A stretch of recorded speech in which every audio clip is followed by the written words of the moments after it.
அஸ்ஸலாமு அலைக்கும் viewers, welcome to JIYATH kitchen. இன்றைக்கி நம்ம கிச்சனில் கல்யாண வீட்டு முட்டைக்கோஸ் பொரியல் எப்படி செய்கிறது தாங்க பார்க்க போகிறோம்.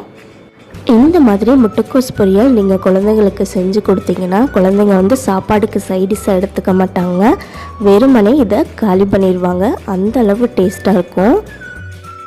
வாங்க இந்த கல்யாண வீட்டு முட்டைக்கோஸ் பொரியல் எப்படி செய்கிறதுன்னு பார்க்கலாம்.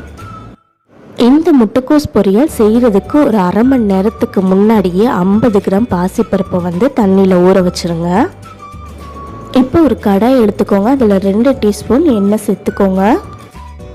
எண்ணெய் நல்லா சூடானதும் அதில் 1 டீஸ்பூன் கடுகு உளுந்த பருப்பு சேர்த்துக்கோங்க. அது நல்லா பொரிய விடுங்க. அடுத்தது 2 பெரிய வெங்காயத்தை கட் பண்ணி வச்சுருக்கீங்க, அதை வந்து சேர்த்துக்கலாம்.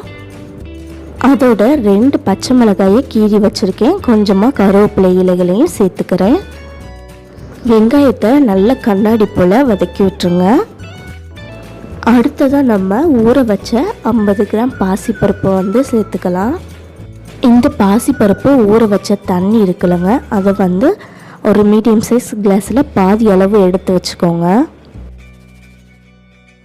ஒரு மீடியம் சைஸ் முட்டைக்கோஸ் வந்து முழுசாக கட் பண்ணி வச்சுருக்கேங்க.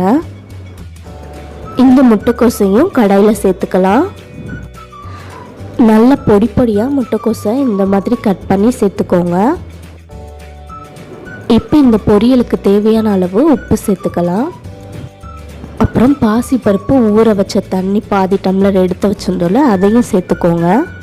நீங்கள் வந்து பாசிப்பருப்பு ஊற வச்ச தண்ணி எடுத்து வைக்கலன்னா பரவாயில்ல, பாதி டம்ளர் தண்ணி வந்து சேர்த்துக்கோங்க. அதில் தான் இந்த முட்டைக்கோஸும் பாசிப்பருப்பும் வேக போகுது. இப்போ இதை நம்ம மூடி வச்சு வேக வைக்க போகிறோம். மீடியம் ஃப்ளேமில் வச்சு ஒரு 5 நிமிஷம் வேக விடுங்க.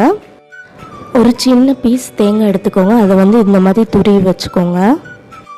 5 நிமிஷம் ஆச்சு, காயெல்லாம் நல்லா வெந்துருச்சு, தண்ணியும் நல்லா வத்திருச்சு. இப்போ வந்து நம்ம துருவனா தேங்காய் துருவலை சேர்த்துக்கலாம். சேர்த்து கிண்டி விட்டு அப்படியே இறக்கிடுங்க. அவ்வளோதாங்க, ரொம்ப ரொம்ப டேஸ்டான கல்யாண வீட்டு முட்டைக்கோஸ் பொரியல் வந்து ரெடி ஆயிடுச்சு. உங்கள் வீட்டில் முட்டைக்கோஸ் இருந்தால் கண்டிப்பாக இந்த கல்யாண வீட்டு முட்டைக்கோஸ் பொரியலை ட்ரை பண்ணி பாருங்கள். ரொம்ப ரொம்ப டேஸ்ட்டாக இருக்குங்க. மறக்காமல் JIYATH கிச்சன் சேனலை சப்ஸ்கிரைப் பண்ணி பக்கத்தில் இருக்கிற பெல் பட்டனையும் கிளிக் பண்ணிடுங்க. அப்போ தான் எங்களோட வீடியோஸ் அப்டேட்ஸ் உடனுக்குடன் உங்களுக்கு நோட்டிஃபிகேஷனாக வரும்.